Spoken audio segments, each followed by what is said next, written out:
umela nayo.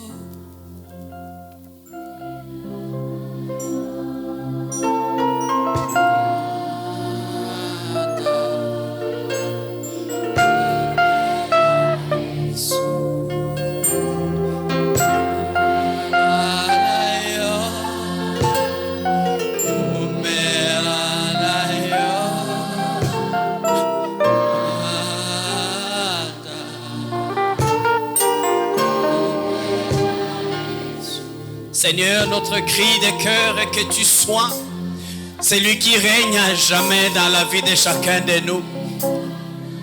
Le désir de notre cœur est que nous puissions te toucher et que tu puisses nous toucher à nouveau. Et que cette interconnexion, nos cœurs et le tien, par l'entremise du Saint-Esprit, déclenche des promesses au milieu de nous. Et que la destinée de quelqu'un soit éclairée. Et que nous soyons ainsi réellement des instruments entre tes mains pour accomplir la volonté du Père. Au nom puissant de notre Seigneur et Sauveur Jésus-Christ. Alléluia. Amen. Amen. Acclamons le Seigneur. Quelle belle matinée. Quelle voix angélique, quelle présence des anges au milieu de nous ce matin. Nous bénissons le Seigneur et nous le glorifions car il est présent au milieu de nous. C'est la présage, c'est le signe avant-coureur qui annonce la visitation du Seigneur au milieu de nous. Amen. Vous m'avez fait vraiment de la joie dans mon cœur ce matin et je prie comme vous que le Seigneur m'accorde une façon nouvelle de les toucher et de sentir qu'il m'a touché pendant ces cultes. Amen. Amen. Je vous salue et je voudrais remercier les responsables de l'Église pour l'occasion qu'ils nous offrent de partager encore la parole de Dieu ce matin. C'est une grâce et c'est un privilège que de recevoir le souffle de vie à nouveau, que de nous tenir debout, venir pour l'adorer. Je m'appelle Léonard Kiswangi. Non, on m'appelle Léonard Kiswangi. Peut-être qu'il y a quelqu'un parmi nous qui est là pour la première fois. C'est comme ça que je me présente. C'est à ce nom-là que je réponds. Ce matin, j'ai un fardeau dans mon cœur. C'est celui de partager avec quelqu'un un souci, un vœu. Je me suis dit, ce serait peut-être bien de réfléchir sur notre vie. Dieu exécutera ses paroles. Oui, c'est vrai pour nous. Mais je veux que quelqu'un se rende compte qu'il y a une parole de Dieu qui devait être réalisée, mais peut-être qui n'était pas encore réalisée, et que cela commence un processus dans sa vie. Je voudrais aussi réaliser que ce matin, quelqu'un soit réellement amené à comprendre qu'il y a les promesses de Dieu qui sont réunie dans cette parole et qui est annoncée à tout le monde et qu'elle arrive comme un logos, la parole de Dieu. Mais ce logos, je veux qu'il change de nature, qu'il change la façon d'être perçu, d'être reçu, qu'elle devienne un rhéma pour quelqu'un ce matin. Telle est ma prière pour toi. Je me suis dit, on va continuer les promesses de Dieu qui cadrent avec ta destinée. J'aimerais nous amener à réfléchir sur la destinée et ce qui peut déclencher ma destinée à moi. Pour que je sois unique, pour que je sois différent. Mais pour que dans cette différence, je réalise ce que pourquoi Dieu m'a placé sur cette terre. J'avais un préambule pour nous préparer à chercher cette distinction et à voir ces choses se réaliser dans notre vie. Un préambule que je voulais bien placer sous l'acronyme bourse.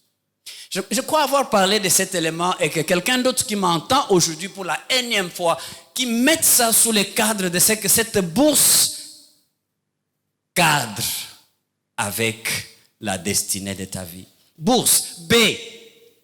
Frères, ces jours aujourd'hui où nous commémorons l'ascension, où les apôtres,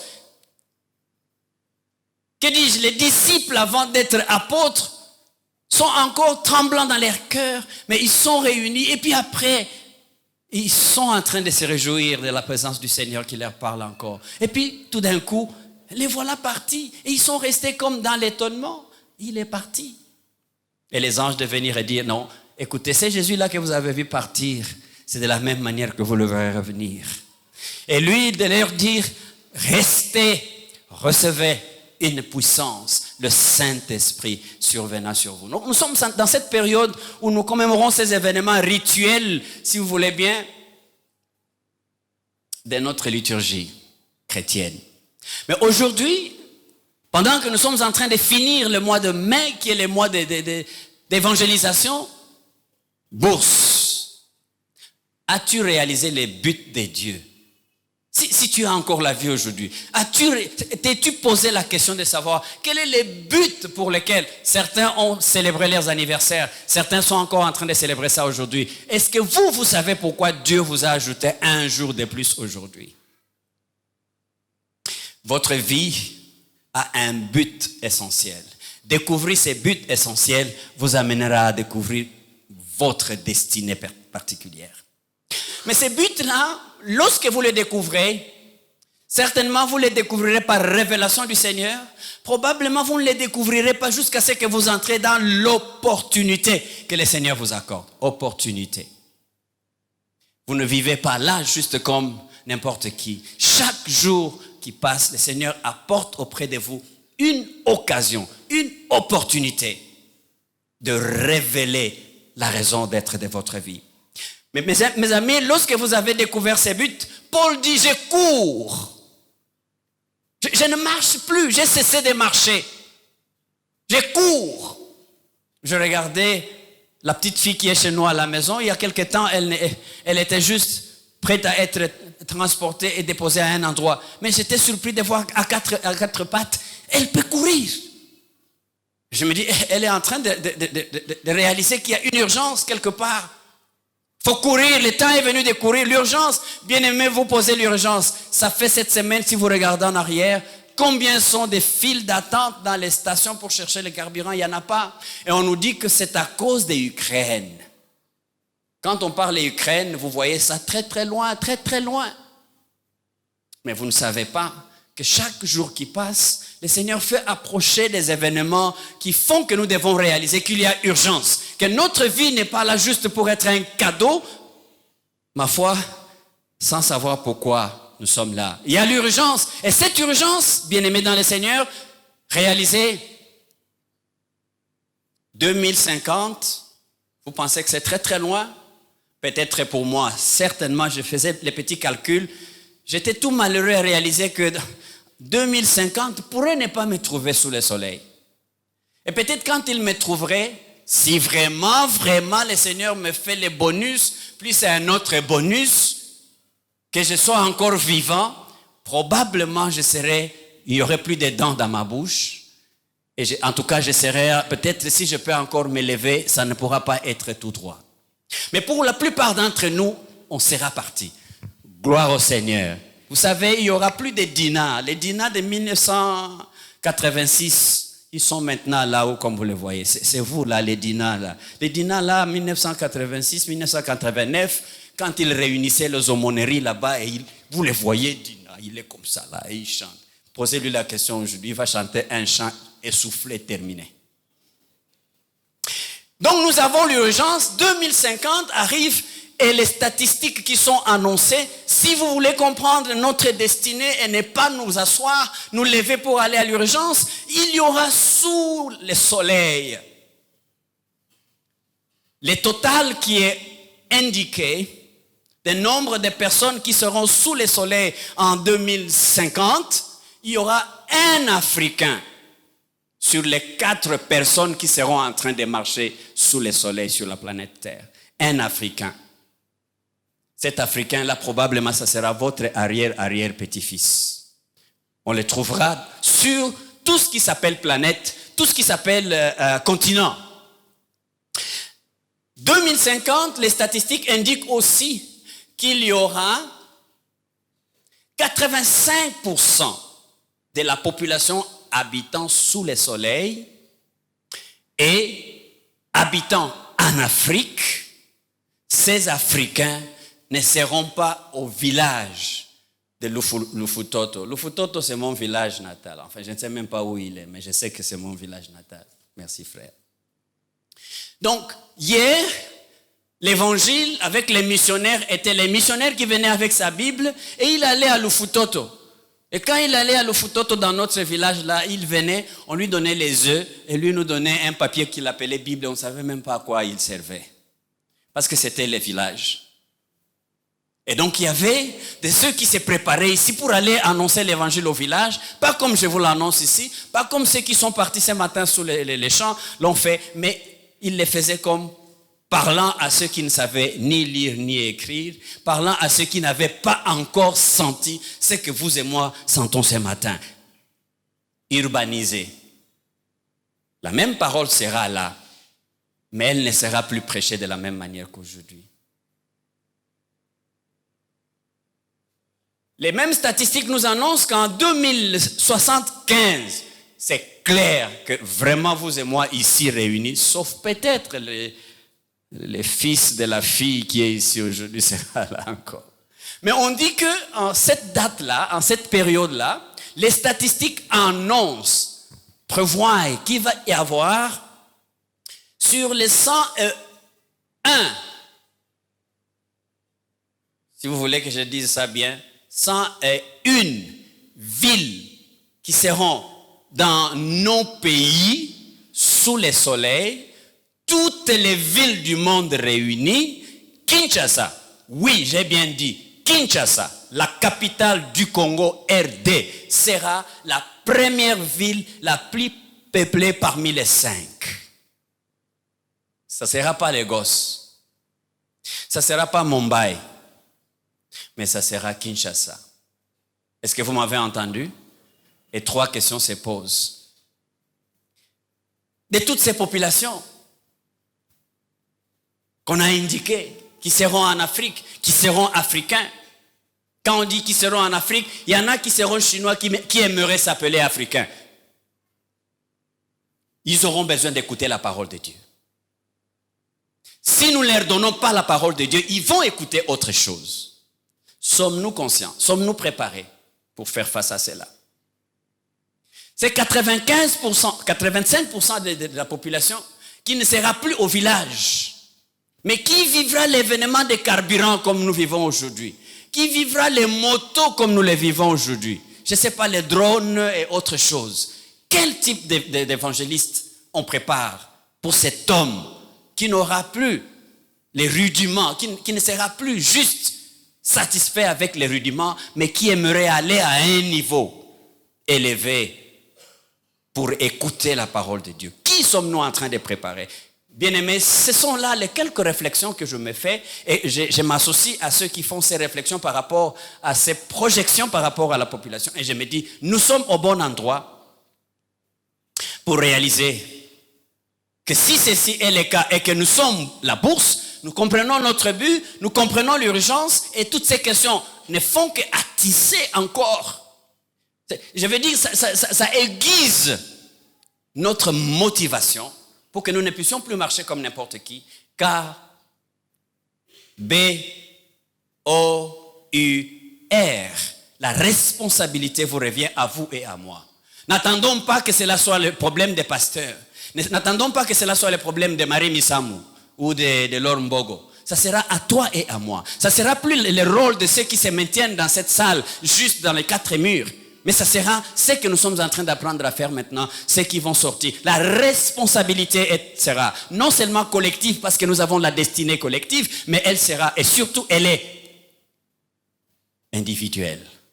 D'où à toi de découvrir la destinée de ta vie et enfin agir de la même manière. Parce que si nous faisons ainsi, si nous prenons cette conscience, le temps est là. Comme nous sommes assis, chantons, dansons, buvons, mais donnons le temps pour être équipés et équipés.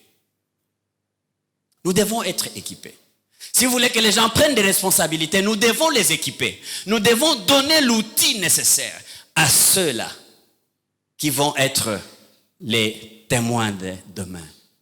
Le Saint-Esprit survenant sur vous, vous serez mes témoins. Et lorsque les gens sont équipés, ça sera pour faire quoi? Ça sera pour faire le service. Le temps est venu pour qu'on arrête de porter enfin, j'allais dire autre chose. De porter des titres, mais de nous mettre au service. Le temps est venu pour que nous puissions nous lever, que nous puissions nous défaire de ce qui nous encombre et qui nous empêche d'aller de l'avant pour pouvoir servir.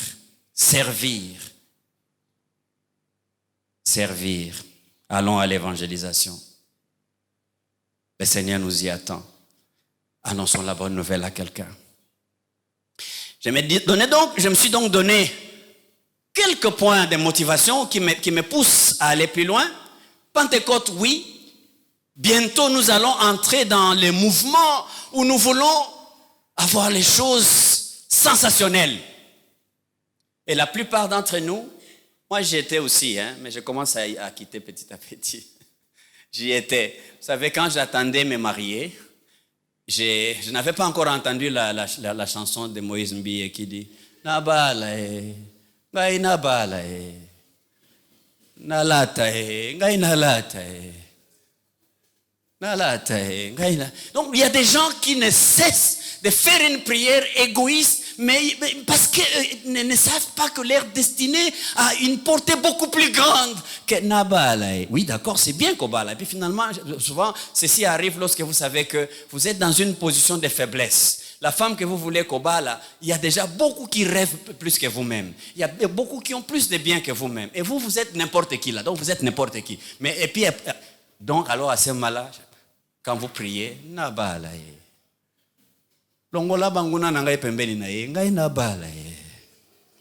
Je dis à quelqu'un aujourd'hui que le temps est venu pour qu'on cherche Seigneur, qui es-tu Jésus?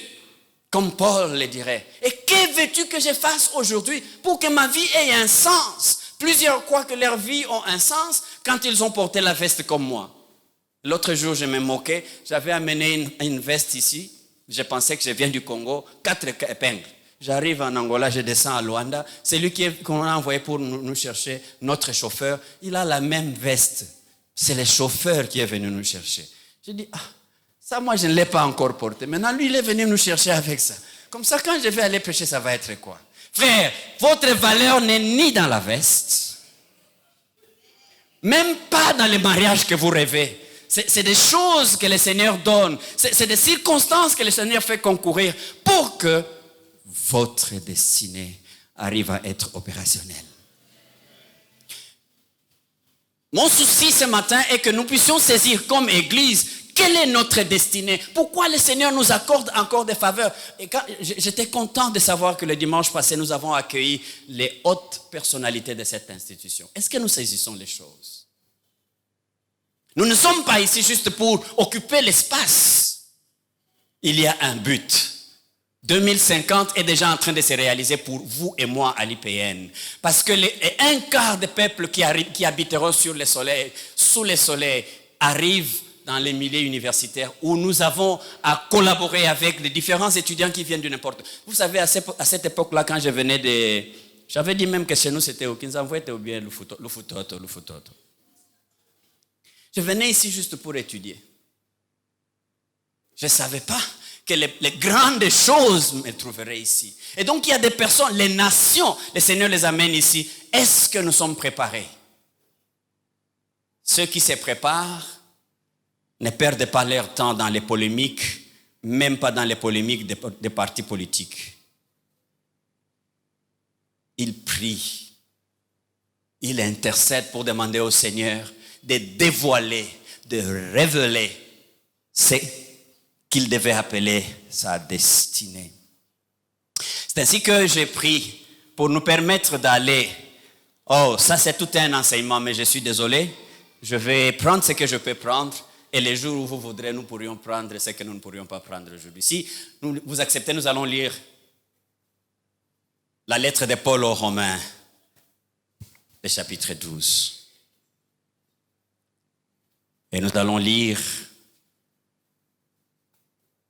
le verset 3 au verset 8. Si ceci ne vous dérange pas beaucoup, je vous aurais demandé de vous tenir debout. On va lire cette lecture ensemble.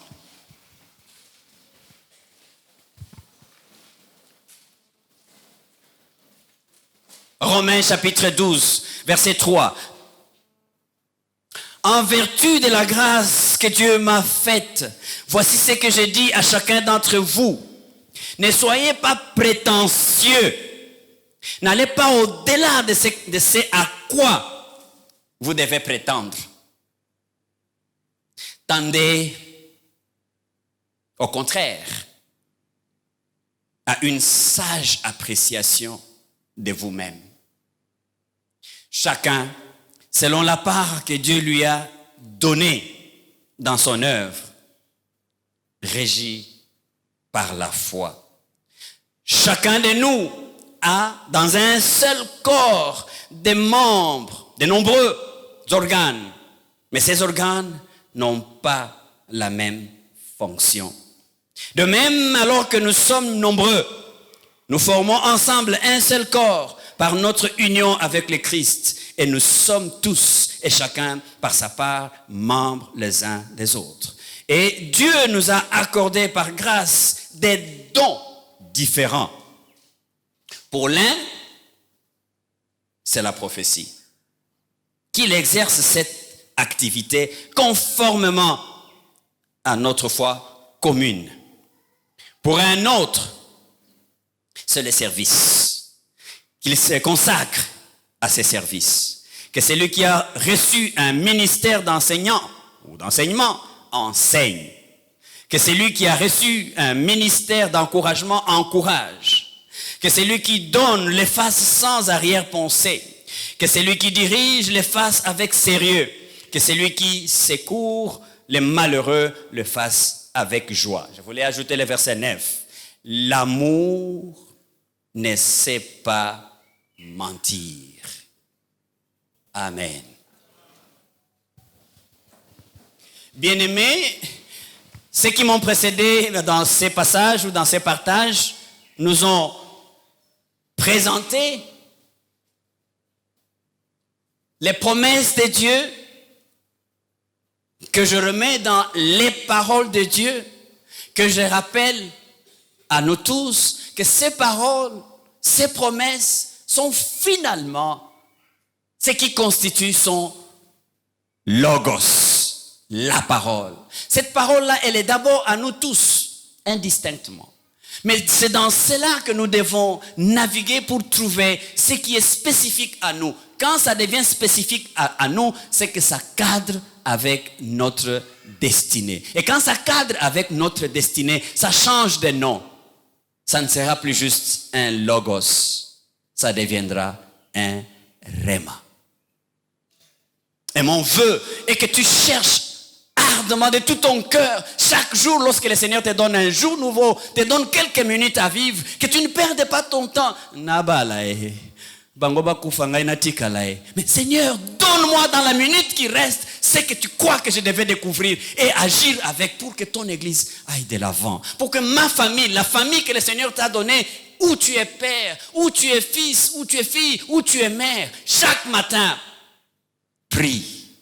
Chaque soir, prie.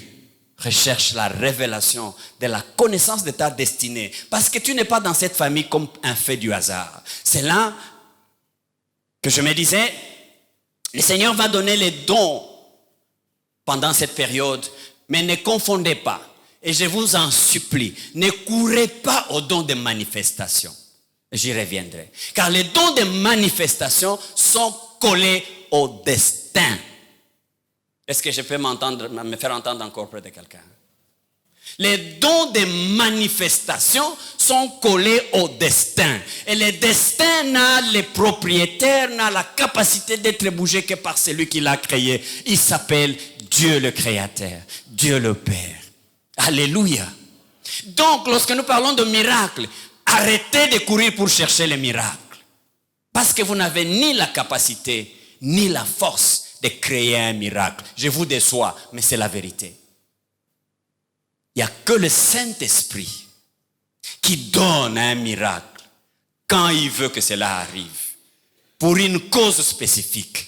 Quand cette cause est finie, c'est fini, le miracle est fini là-bas. Je sais que vous n'allez pas dire Amen. Parce que vous voulez être des faiseurs de miracles. Je sais.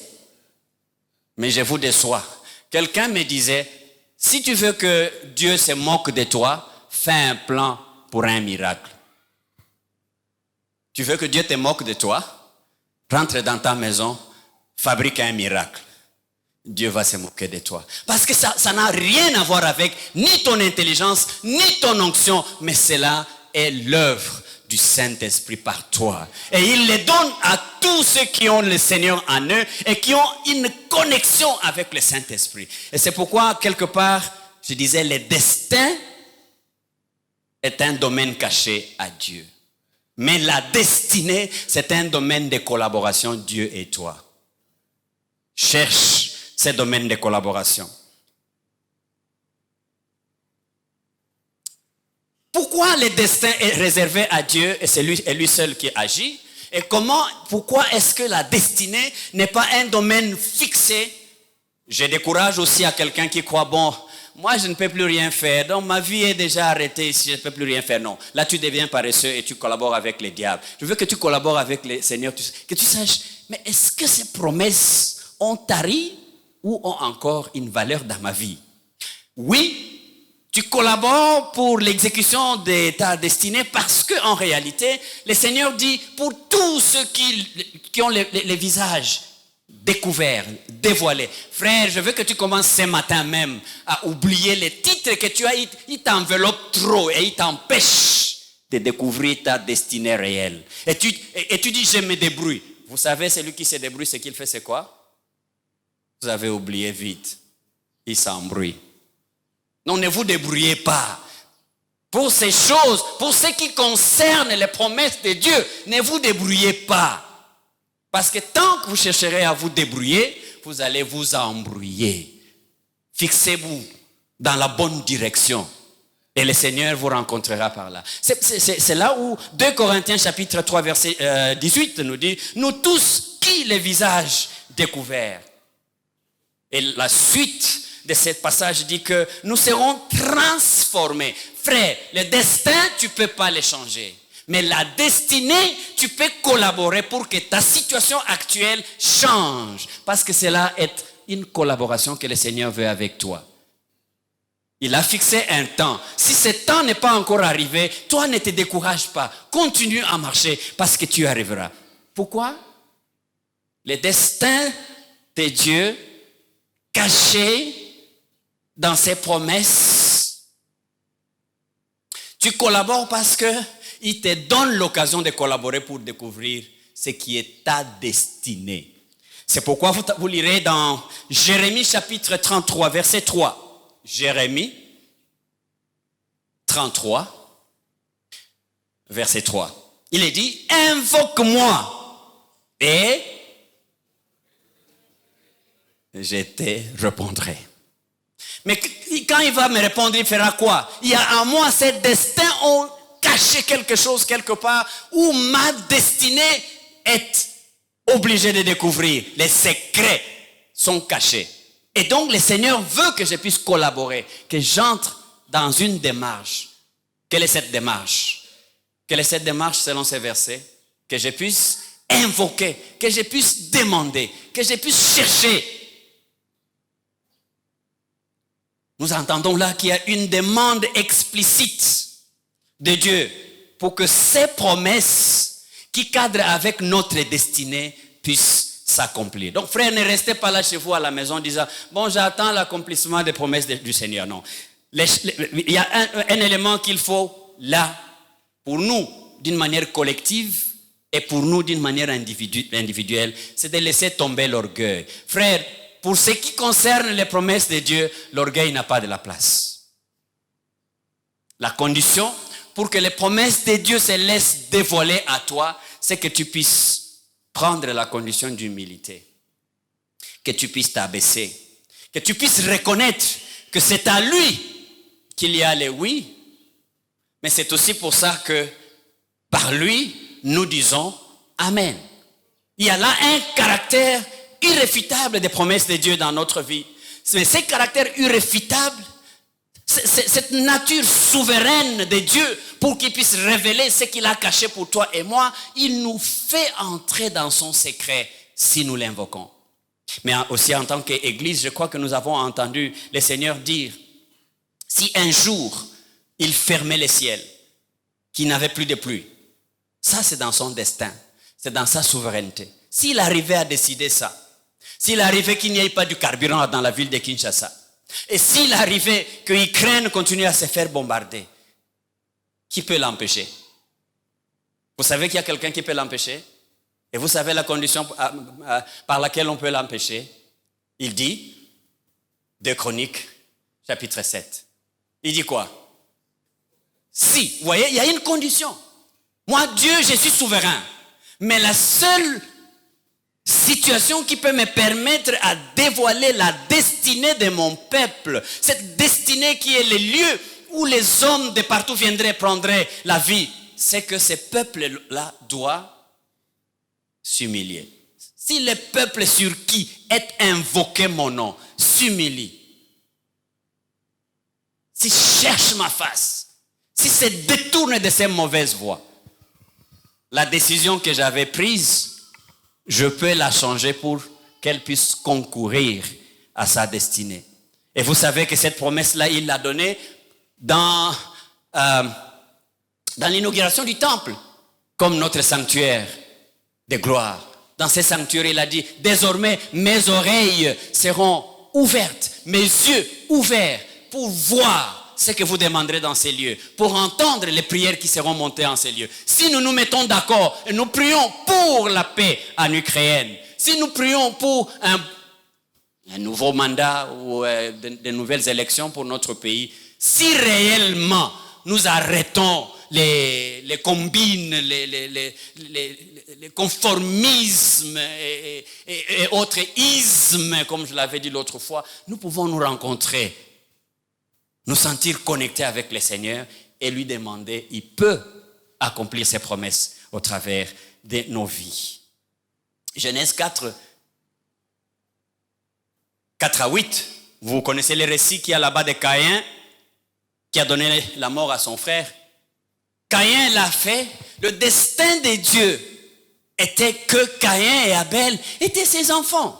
Ils devaient vivre et ils devaient être la référence pour les générations. Je parle de l'histoire de Caïn qui tua son frère Abel. Vous le connaissez aussi très bien cette histoire dans Genèse, le chapitre 4, les versets 4-8. Et vous voyez, le destin, c'est à Dieu. Mais la destinée, nous pouvons consciencieusement et aussi de manière collaborative demander à Dieu de nous offrir ce qui est une faveur. Il dit, si Caïn avait écouté et s'il avait obéi, il se serait accordé, les promesses de Dieu se seraient accordées avec lui. Mais il a pu donner la mort à son frère. Bien-aimés, nous avons un appel. Et cet appel ne nous laissera pas tranquilles. Mais il nous pousse à réaliser le destin, les promesses, les prophéties de Dieu pour ta vie sont collées à son destin. Le destin, c'est son domaine privé. Ta destinée, c'est à toi. Il te donne la possibilité d'exécuter ce qu'il a promis pour ta vie et il le fera. C'est là où toutes les paroles qu'il a promises pour toi s'accompliront. Parce que c'est sa volonté. Mais à toi de savoir que les problèmes, si la promesse de Dieu tarde dans sa vie, le problème n'est pas du côté de Dieu. Jamais. Il reste fidèle et prêt à accomplir. Le problème, c'est de notre côté. Pourquoi? Parce que je l'avais dit tout à l'heure, les promesses de Dieu ont un caractère irréfutable. On ne peut pas les changer.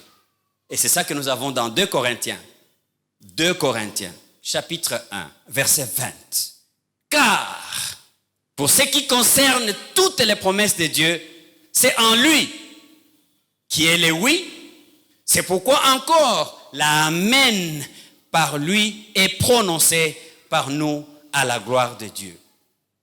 Et vous avez avec vous aussi, comme moi, Habakkuk, le chapitre 2, les versets 2 à 3, où Habakkuk renforce cette collaboration que Dieu, cette petite porte que Dieu nous ouvre de collaborer pour la réalisation de notre destinée. Il dit que nous devons être patients. Si la promesse de Dieu, la promesse que Dieu t'a faite, elle tarde. C'est pour ça que j'ai dû attendre 5 ans avant de me marier. Les fiançailles de 5 ans, peut-être vous ne connaissez pas. Aujourd'hui, je sais qu'il y a les mariages prêts à porter. On a écrit une lettre hier soir et puis demain, ah bah là, nakende nanga pa mbali nanga, kambwele kiawa. Ah bah là, nakende. 5 ans. Habakkuk dit, il faut attendre. J'ai regardé, est-ce que cette femme c'est elle ou une autre? Bon, 4 ans, je crois que c'est pas elle. Je fais un prière, le Seigneur dit, mais c'est elle. Attends seulement. Une seule chose, il faut que mes promesses puissent cadrer avec ta... Est-ce que tu as déjà compris, Kiswangi, que tu seras un fils d'encouragement? Je ne le savais pas. Mais il y a beaucoup de choses qui s'est passées dans ma vie qui me décourageaient et je pensais que je devais même fuir. Et je pensais même que je devais un jour commettre le suicide. Parce que tout autour de moi était sombre. Et la chose que je voyais comme une petite lumière dans la nuit sombre, c'était la femme que je voulais épouser. Voyez? Mais même elle, son oncle me dit, c'est pas toi. Mon gars, c'est pas toi. Ma fille là, elle est très jolie, que ça ne peut pas être toi. Bon, ok. 4 ans et demi. Je crois que c'est pas elle. Seigneur, natikate, kotikate. Bon, nabala, longola banguna nanga nabala. Habakkuk dit, il faut l'attendre. Bien-aimé, ne vous précipitez pas. Et il y a même quelque part où la Bible dit, ne sortez pas en courant pour aller accomplir la promesse que je vous ai faite. Attendez, n'allez pas avant moi. N'allez pas avant le Seigneur dans l'accomplissement de la destinée de votre vie. Est-ce que vous m'avez entendu? Attendez, elle arrivera. Pourquoi? Parce que la promesse de Dieu, c'est une provision que Dieu a prévue pour l'exécution de votre destinée. Votre destinée ne peut pas s'accomplir sans cette provision.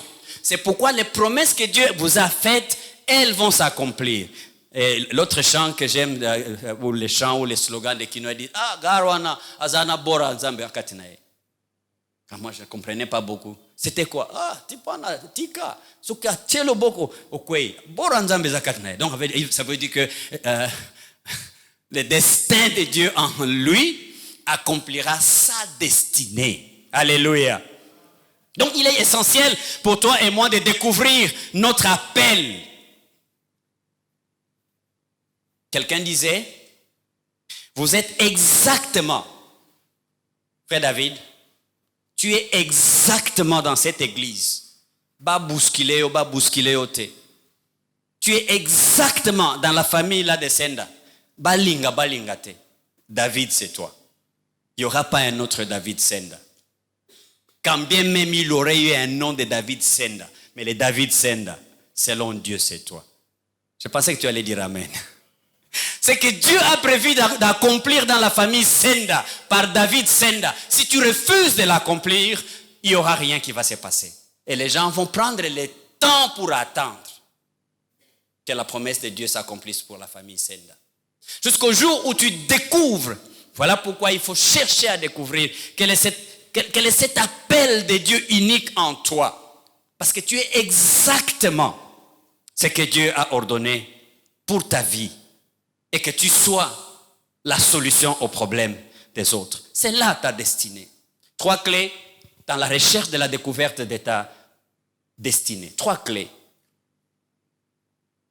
Je dis bien ces choses, par moments je les survole, mais c'est un enseignement très fort avec des compléments, des ateliers, des moments où nous pourrions prendre ça et ça pouvait nous amener à un temps de discussion et d'atelier. Dommage, on ne peut pas les faire, donc on partage ce qu'on peut partager. Et dès que je vois les modérateurs me faire signe, je m'arrêterai là où je peux m'arrêter. Mais je voulais vous donner 3 clés entre-temps.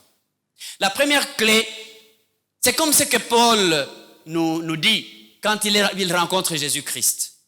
C'est le Seigneur qui rencontre Jésus-Christ, qui dit, Paul, gars, yaya, pas nous autour mantenga boyko, yoka Paul. Ah, master, yo nani penza. Penazo tourmente yo ndengeni. Frère, c'est la première clé. Si tu ne cherches pas à savoir à qui tu appartiens, si tu ne veux pas marcher comme une personne mise à part, un serviteur de Dieu, un sacerdoce royal, tu marcheras comme n'importe qui. Jusqu'au moment où tu t'arrêtes pour poser la question, mais j'ai fait tout ce que j'ai fait pour qui? C'est pourquoi dans l'Ancien Testament, souvent on posait la question, de qui est-il fils? Celui-là qui réalise des exploits. C'est la première chose pour toi, la première clé dans la recherche de ta destinée, parce qu'elle ne vient ni de tes oncles, ni du groupe dans lequel tu appartiens, mais ça vient de Dieu. Si tu réalises ton attachement à Dieu, qui est le premier point, tu es sur la bonne voie. 1 Corinthiens chapitre 2, verset 9, vous pouvez lire ça. Deuxième clé. Il n'est pas à vous question de commencer à chercher est-ce que vous remplissez la qualité ou pas. Vous voyez, quand j'étais là en train de faire cette prière-là, nabala kakaye, mususute, mususupe abalaye te ngai kaka, je n'avais même pas la capacité de changer de souliers. Même pas. Donc, la qualité ne venait pas à ce moment-là de ce que je devais faire. Moi, j'avais un rôle, c'est celui de rester sur la bonne voie. Rester dans l'attente de la promesse de Dieu. Parce que, la deuxième clé, disais-je, c'est Dieu qui qualifie. Pour réaliser la chose que vous avez à réaliser, Dieu sait que vous êtes la personne qualifiée par lui pour être la réponse au problème de quelqu'un d'autre. David, je disais, dans la famille Senda, tu es qualifié pour être le seul David qui donne la réponse selon le cœur de Dieu et selon le plan de Dieu où il t'a placé dans la famille Senda. Donc ne vis pas comme n'importe quel Senda.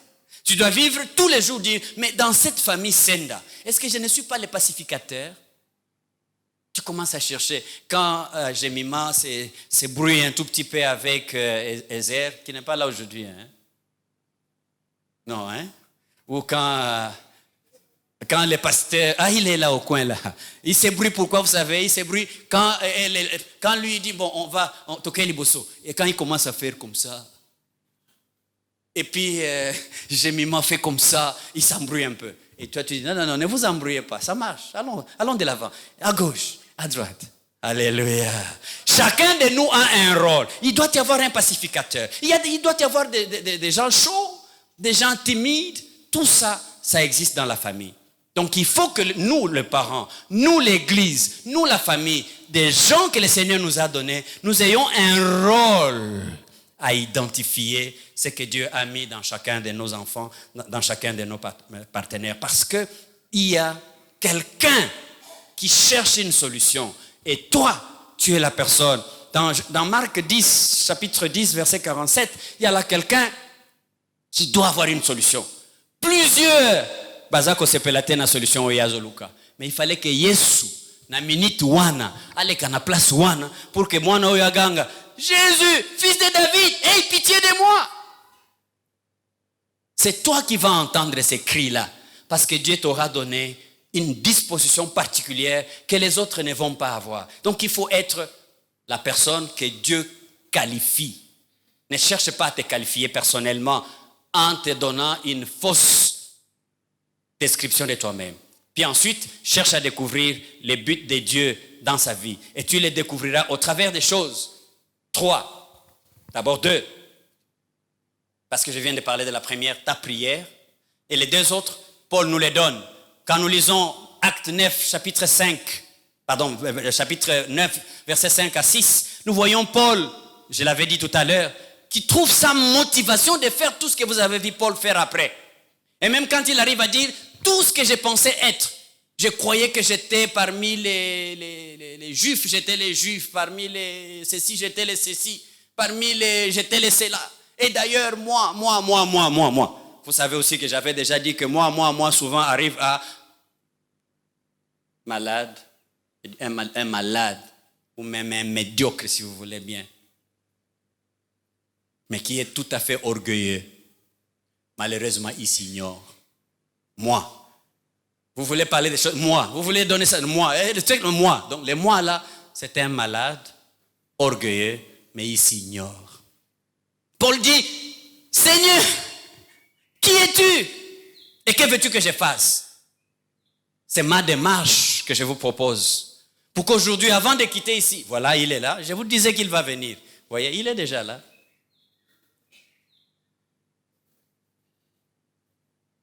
Je veux que nous puissions poser la question au Seigneur, tel que nous sommes là. Ma destinée, c'est laquelle? Que veux-tu que je fasse? Et le Seigneur va te montrer les groupes de gens vers qui tu dois aller et il te donnera la capacité. C'est cette capacité que nous voulons découvrir dans les chapitres 12 de Romains, les 8 premiers, ou les 8 versets que nous avons lus là. Il y a 7 dons liés à votre destinée. Et chacun de nous peut en avoir un, parce qu'il est les dons dominants. Il est la capacité qui prédomine dans ta vie. Tout ce que tu fais, il y a plusieurs choses que tu peux faire. Mais quand tu es dans ton don, que j'appelle don de motivation, tu te sens comme un poisson dans l'eau. Quelqu'un disait aussi, il ne faut pas évaluer les poissons s'il peut, oui ou non, gagner les matchs sur un arbre. L'oiseau va pas gagner, enfin, le poisson ne va pas gagner un match sur un arbre. Il gagne un match dans l'eau. Amen. Donc, il faut que tu sois le poisson dans l'eau, celui qui sait que ton don de motivation est exactement X ou Y, et alors tu peux bien te défendre. Tu peux bien exécuter les promesses de Dieu. Tu peux même réaliser que les promesses de Dieu ont commencé à se déployer l'une après l'autre vers la réalisation de ta destinée. Et ces dons-là, on les appelle les charismes ou les charismes. Parce que finalement, rapidement, il y a 3 groupes de dons. Frère Léonard, tu vas où avec tout ça? Oui, je voudrais que tu pries et que le Seigneur te fasse sélectionner un de ces 7 dons désormais que tu vas développer dans ta vie, désormais que tu vas mettre à la portée de l'Église pour que nous allions ensemble là où nous voulons aller et pour que nous soyons capables. Il y en a 7. Mais de ces 7, il y a à ne pas confondre les dons du Saint-Esprit. Je disais, il y a 3 groupes. Les dons de l'Esprit, que aussi on appelle dons de manifestation. Et il y a les dons du Fils, que l'on appelle des doma, ou les dons d'équipement, les dons pour diriger. Et il y a le 3e groupe, qui est le groupe appelé dons du Père, ou dons de motivation. C'est à ça que je voulais atterrir et dire, cherchons ces dons, et nous pouvons utilement servir notre famille, notre nation, notre Église. Lesquels? Déjà, il faut que j'insiste que les dons de l'Esprit ou les dons de manifestation, une façon de les distinguer, vous les avez comme parole de sagesse, parole de connaissance, parole de foi, guérison, actes miraculeux, prophétie, discernement des esprits, diverses langues et interprétation des langues. Quand vous êtes sur cette liste-là, on peut y aller dans les détails un autre jour, ne dormez pas à demander que Dieu vous donne ces dons-là. Ne dormez pas là. Mais en tant qu'Église, ces dons-là c'est pourquoi on les appelle dons d'exposition ou dons de manifestation.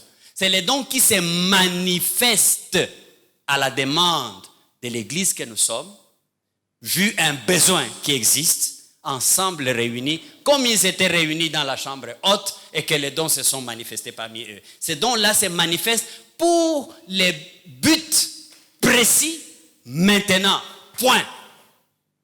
Comme nous sommes là en train de parler, on se met debout, on prie. Pendant qu'on prie, l'Esprit du Seigneur descend sur nous. Il suscite au milieu de nous ce que les amis ont chanté. Je vais toucher quelque chose comme ça de nouveau.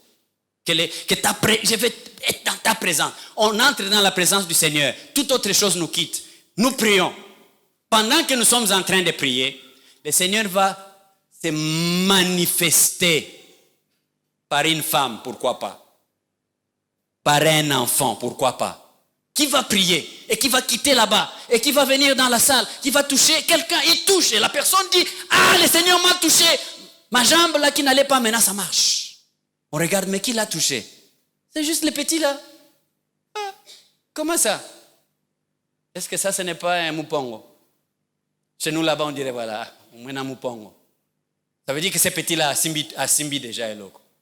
Non. Ça, c'est la manifestation du Seigneur, mais nous refusons de donner un bureau de consultation à ces gaillards en l'appelant celui qui a les dons de guérison. Parce que plus nous allons les pousser à faire ça, alors que c'est dans les destins de Dieu, Dieu va refuser de les manifester. Et comme il sera dans l'orgueil, il va forcer et il va créer et il va former. On va commencer à aller lui donner de l'argent. Donc les dons de manifestation, les parler en langue, c'est bien bon, il faut les avoir. Mais il faut que nous soyons conscients que c'est des dons qui passent comme dans un tuyau de régie des eaux. Et nous, les personnes par lesquelles le Seigneur exécute ces dons-là, nous devrions être humbles et accepter que nous ne pouvons ni les mettre en poche, ni les mettre sur les louquetos. Alléluia. C'est pourquoi chez nous là-bas, j'ai dit que chez nous c'était où? Vous n'avez pas commencé les cultes avec moi. J'avais dit que chez moi c'est où? Non, je me suis trompé. Je suis de Kamunyakabanga. Alors chez nous là-bas, il y a un chant que nous chantons pour dire aux gens qui s'accaparent des dons de Dieu et qui prend un nom et qui veut se faire un nom par là. Nous disons, c'est des gens Adiata mutio, Yama beneshelo, Onamudiata mutio, Yama beneshelo, Umbusha. Ça veut dire que si le Seigneur t'a utilisé, il ne faut pas que tu marches sur les tuyaux et tu crois que c'est là. Donc quand quelqu'un a besoin de l'eau, tu dis, Umbusha. Enlève ton pied sur les tuyaux. Laisse l'eau couler. Alléluia. Alors, et puis nous disons, quand tu umbouches, qu'est-ce qui se passe? Qu'est-ce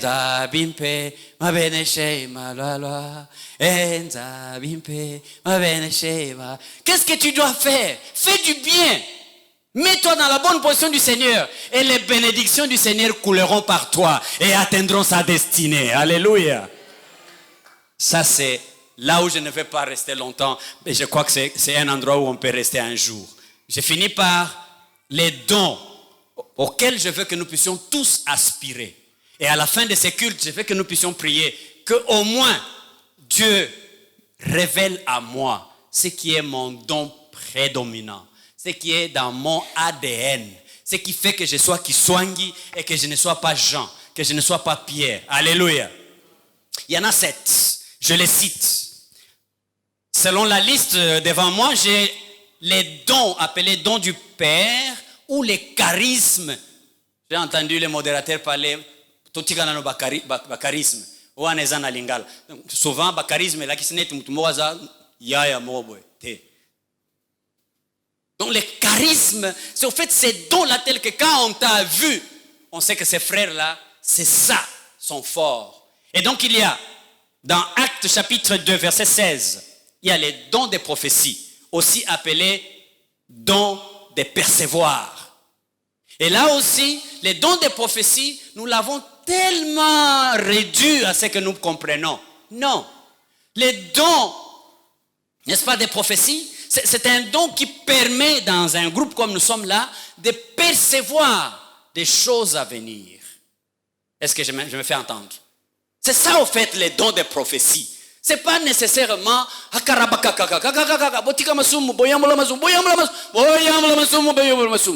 oui, c'est vrai, mais tu as dit ça. Mais c'est ça que nous savons. En quoi est-ce que cela est devenu une prophétie? Enfin, moi, je me pose bien la question. Mais quelqu'un peut se tenir debout sans kotutuka, n'est-ce pas? Sans rien de sensationnel. Il vient voir le pasteur. Pasteur, cette semaine, voici ce que le Seigneur me révèle dans telle chose, dans la marche de notre église. Je crois que quand je regarde les frères X et les frères Y, je vois que leur vie, si on ne les encadre pas, ça va nous amener à écrouler l'église. Mais ça, c'est une prophétie. Vous n'êtes pas là, hein? C'est une prophétie. Mais voici une mauvaise prophétie. Pasteur, en tout cas, maman Jeannette, na maman Rosalie, lobi batongi yo vraiment basilisi yo loposo. Donc nzambe alakisi biso kutu tango alakisi ngai mama Jeannette, kuna mama Rosalie pe ayoki nzambe ayakisi yango to mama wana penza bengana bango na église. C'est la prophétie. Ko pasteur aumeli asalisi yango te dimanche, lokola pasteur asali makambo ya lobaki te akoti en transe. Toza kubina, toza koyemba, yokaye. Mama nzambe ko naskana. Mo biti bo mimisa mama wana na église. Oh pardon, pasteur Kolanda te.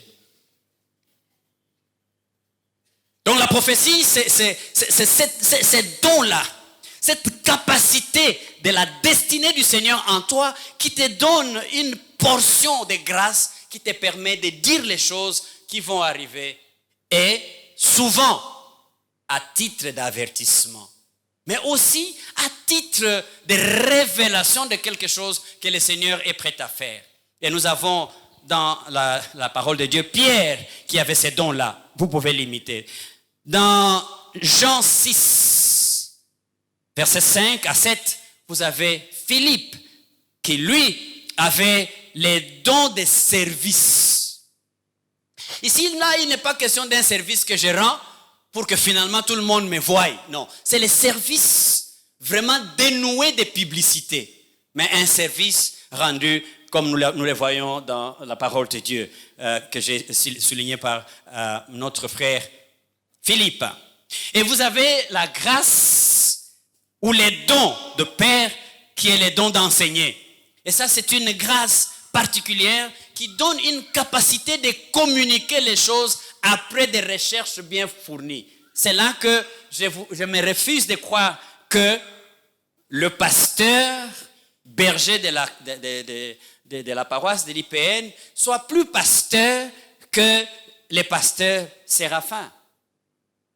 Je m'explique.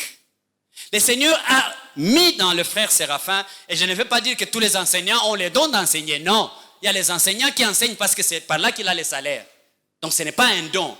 Mais qu'il y a un don lorsqu'il parle de la parole de Dieu ou d'un sujet quelconque, il parle avec les détails de recherches faites et il n'y a pas beaucoup de discussions à mener quand il a enseigné. Donc ça, c'est les dons. Et dans l'église, nous avons besoin de susciter des personnes comme ça. Il y a des prédicateurs, je ne refuse pas. Mais il faut qu'il y ait des enseignants dans l'église et des enseignantes, pourquoi pas, qui lisent, qui font des recherches sur un sujet et qui nous les présentent. À l'écodim, à la jeunesse ou n'importe où, au conseil paroissial, pourquoi pas. Donc ça, c'est un don d'enseignant. Il est caractérisé par une recherche fournie et une communication fluide et claire des concepts. Nous avons ça dans Barthélemy, ça en était un. Et puis nous pourrions aussi voir, comment j'allais dire, il faut que je réduise un peu, voilà, je suis arrivé. Et puis je sais que Obed, là où il est en train de s'échauffer un tout petit peu. Mais il me reste 2 minutes selon le temps qu'il m'a donné. Et je suis en train d'atterrir. La grâce de diriger. Nous avons besoin, frère, pas d'imposer les gens parce que nous savons qu'ils viennent de chez nous, même s'ils viennent de qu'ils envoient comme moi. C'est pas ça qui lui donne les dons de diriger. Les dons de diriger, selon les dons du Père, c'est une capacité surnaturelle qu'a quelqu'un d'administrer. Il fait l'administration, il projette ce qui va arriver dans la société ou dans la maison et il exécute chaque étape telle que chronologiquement présentée. Ça, c'est un dirigeant. Mais aussi, nous appelons ça les modérateurs. Les dons là, ils ont les dons de diriger. Parce que lorsqu'ils dirigent les cultes, ils savent, non, Léonard, à 2 minutes, tu dois arrêter. Si tu n'arrêtes pas, je te confisque le micro. Parce qu'il gère, il administre. Et il sait, ça va au-delà, les finances, les tempéraments des gens. Donc ça, c'est des dirigeants. Ce matin, j'étais en train d'applaudir notre directeur de l'école de dimanche, Jacques. Pourquoi? Parce qu'il a le nom de Jacques, Et dans Actes des Apôtres, chapitre 12, verset 17, nous avons Jacques, qui est bien révélé là-dedans comme un administrateur, un dirigeant. Et nous avons besoin de regarder parmi nous qui sont ceux qui ont ces dons prédominants que nous devons mettre de l'avant pour bourse. Et puis alors, nous avons aussi la grâce des données. Matthieu, le collecteur d'impôts, il nous est donné dans la parole de Dieu comme étant un homme qui avait un don particulier, n'est-ce pas, de donner. Ce n'est pas comme ceux qui te donnent le matin, à midi, ils te cherchent pour que tu lui dises merci. Si tu ne lui dis pas merci à midi, demain quand il va te voir à l'église, gentiment mais sous l'hypocrisie, te pose la question. Frère, la chemise là que je t'ai donnée, ça marche? Toi, tu crois qu'il veut tout simplement t'encourager. Il veut que tu dises merci. Tu dis, oui, merci frère, ça a beaucoup marché. D'ailleurs, c'était vraiment avec ça que je suis allé dimanche à l'église. Là, il est content. Il te laisse ici, il bouge un peu à droite. Maman Ngolé, tu as vu les frères là? La chemise là qu'il a portée, elle était jolie. Hein? C'est moi qui lui ai donné ça. Non, ce n'est pas de ça qu'on appelle don de données. Les dons de données, là, dont la parole de Dieu dit, la main droite donne, la main gauche ne connaît même pas. Et nous avons besoin de personnes comme ça dans notre société, dans notre église et dans nos familles aussi. Et vous voyez, je voulais finir avec les derniers dons que j'ai sélectionnés pour nous, c'est les dons de miséricorde. Vous voyez, les dons de miséricorde, il y a des personnes parmi nous, tout naturellement, tu exprimes un problème, il est prêt à compatir avec toi. Il est prêt, c'est un peu comme ce que était mon ami Barnabas. Très prêt à te comprendre, à te prendre de là où tu es, mais à donner de l'espace pour que tu sois aussi considéré. La miséricorde. Les gens pacifiques sont des gens qui sont doués de la miséricorde. Ils viennent trouver des gens qui sont en train de te bazo kitisayo, bazo descendre yo. Donc basi babomio bazo descendre yo. Et lui il vient dire non frère. Ces frères là malgré ces 8 fautes là que vous avez commis, il a au moins 2 points positifs. C'est ça qu'il a fait avec Paul. Alléluia. Bien-aimé, ça c'est un petit survol de ce que je pense que nous devrions avoir pour que les promesses de Dieu, qui sont ses destins, s'accomplissent conformément à la destinée, c'est-à-dire à l'appel, c'est-à-dire à la vocation que le Seigneur a placée dans ton cœur. Si cette vocation qu'il a placée sur toi n'est pas réalisée, tu ne pourras pas amener ta vie à être toi-même satisfait et les autres ne seront pas satisfaits non plus de ce que tu rendras dans la communauté. Les promesses de Dieu deviennent réellement des rémas lorsque toi et moi, nous entrons dans la recherche comme Paul qui pose la question, qui nous a appelés au salut? Et c'était pour que nous puissions faire quoi avec notre vie? Qui nous a appelés à avoir de l'espace ici? Est-ce que c'est juste pour que nous puissions faire du bruit? Est-ce que j'ai découvert? J'ai fêté mon anniversaire aujourd'hui. Pourquoi le Seigneur ne m'a... Pas moi, hein? Mais sinon si je dis moi, on va m'amener au kiosque. Le frère Vital est là, je fais bien attention. Mais je sais que vous fêtez votre anniversaire aujourd'hui. Parce qu'il y a un jour de plus que le Seigneur a accordé sur votre vie. Posez-vous la question, quelle est la promesse qui n'est pas encore réalisée pour qu'elle puisse se réaliser, afin que vous entriez dans la bourse de l'Éternel. Si nous le faisons, le Seigneur nous ôtera tout ce qui empêche que nous puissions voir la réalisation de ces promesses ou voir celles de ces promesses qui sont encore latentes, qui n'attendent que notre collaboration. Est-ce que tu veux t'élever pour que toi et moi nous puissions prier, pour chercher la collaboration et que Dieu nous aide à entrer dans ce qu'il a, dans sa souveraineté prévue pour toi et moi, mais où il nous ouvre la porte, où il nous donne de l'espace de collaborer pour découvrir. Y a-t-il un secret caché? Peut-être qu'il y a quelqu'un à diatamu tiyo, à vandela tiyo na yo ya ba bénédiction. Peut-être yo moko, umbusha, longola lokolo na tiyo ya ba bénédiction, pour que tu vois la bénédiction du Seigneur arriver à toi. Parce que la bénédiction de Dieu, la destinée de Dieu en toi, est son appel intérieur, mais qui s'extériorise par l'exécution de ses promesses par toi, mais pour sa communauté, pour son peuple. Bien-aimé, le temps nous presse. L'urgence est là. La responsabilité nous revient. Mais nous ne pouvons rien réaliser sans cette provision qui se trouve dans la promesse de Dieu. Les miracles sont à Dieu. Ne cherche pas des miracles. Cherche à découvrir ton don de motivation. C'est en quoi tu rendras les bons services à la communauté, que le Seigneur se glorifie. Prie. Et je prie pour moi-même aussi. Seigneur, je prie pour que les promesses attachées à ma destinée, qui ne sont pas encore réalisées, se réalisent pendant que tu m'ajoutes encore des jours, des heures et des tâches à accomplir. Seigneur, je prie que tu me montres exactement les messages qui accompagnent ma destinée pour que lorsque je l'exécute, que cela soit en train de révéler des rémas de ma vie pour la communauté dans laquelle tu m'as placé. Pour que je ne vive pas pour être juste un joker, pour que je ne vive pas pour être juste un agent perturbateur de la vie, mais que je sois celui qui vit pour annoncer les oracles du Seigneur. Que je sois celui qui vit pour accomplir la destinée du Seigneur attachée à ma vie. Pour que je sois celui qui est la promesse de Dieu pour la vie de quelqu'un, mais laquelle promesse se réalise en passant par moi, en passant par l'ouverture que je donne au Seigneur, en utilisant les dons d'encourageurs, les dons de Barnabas que le Seigneur a placés à moi. Que je les mette au service de l'Église, que je les mette au service de ma famille. Aide-nous, Seigneur Jésus-Christ. Alléluia. Alléluia. Je voudrais aussi...